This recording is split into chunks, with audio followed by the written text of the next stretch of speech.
শ্রীলঙ্কার তারকা opener Pathum নিসাঙ্কার সাথে এক মুহূর্তের জন্য ফ্রেমবন্দি, যদিও এই ছবির পেছনে যে আছে কাকতালীয় এক গল্প। বাংলাদেশ শ্রীলঙ্কার টি-20 সিরিজের দ্বিতীয় ম্যাচ কভার করতে আমরা 6 জন ক্যান্ডি থেকে ডাম্বুলার পথে প্রায় ঘণ্টাখানেক পথ পাড়ি দেওয়ার পর নাওয়ালা অঞ্চলের এক রাস্তায় ডাব খাওয়ার জন্য আমাদের যাত্রা বিরতি। শ্রীলঙ্কার লোভনীয় হালকা কমলা রঙের ডাবের গল্প অনেকেরই জানা। এখানে রাস্তার ধারে অলিতে গলিতে নারকেল গাছ, তবে এই গল্প নারিকেল গাছ নয়, ডাব খাওয়াকে কেন্দ্র করে পাথুম নিসাঙ্কার সাথে পরিচয়ের। সুস্বাদু ডাবের পানি খেতে যাওয়ার পথে থামতেই আমাদের গাড়ির পেছনে একটা অডি গাড়িও এসে দাঁড়ালো। চোখে সানগ্লাস, কিছুটা খাটো গড়নের এক ব্যক্তি আসলেন ডাব কিনতে। দোকানি সিংহলিজ ভাষা বুঝতে না পারায় বাধ্য হয়েই ডাব খেতে সেই ব্যক্তির সাহায্য চাইলাম। প্রথম দেখায় অবিকল লঙ্কান ক্রিকেটার পাথুম নিসাঙ্কার মতোই, জার্সি কিংবা ক্যাপ, হেলমেট না থাকায় চিনতেও পারছিলাম না।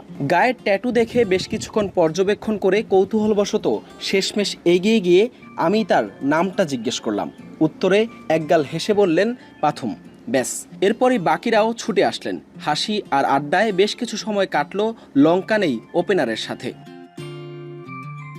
সিরিজের দ্বিতীয় টি-20 খেলতে ব্যক্তিগত গাড়িতে স্ত্রী এশা ও 8 মাস বয়সী ছেলেকে নিয়ে ডাম্বুলা যাচ্ছিলেন নিসাঙ্কা। পথিমধ্যেই ডাব খেতে গিয়ে অপ্রত্যাশিত এক সাক্ষাৎ। প্রথমেই তিনি পরিচয় জানতে চাইলেন।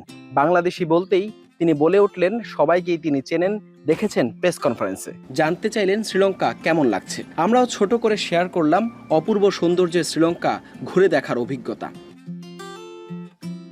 সবশেষ ম্যাচেই বাংলাদেশকে হারানোর পথে 16 বলে 42 রানের ঝড়ো এক ইনিংস খেলেন এই ওপেনার। সেই কথা তুলতেই আবারও একগাল হাসলেন নিসাঙ্কা। বিদায়ের আগে আবারও সবার প্রতি জানালেন শুভকামনা।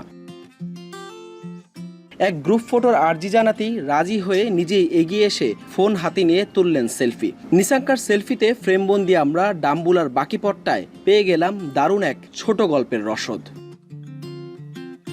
হাসান আল মারুফ, যমুনা স্পোর্টস, ক্যান্ডি, শ্রীলঙ্কা।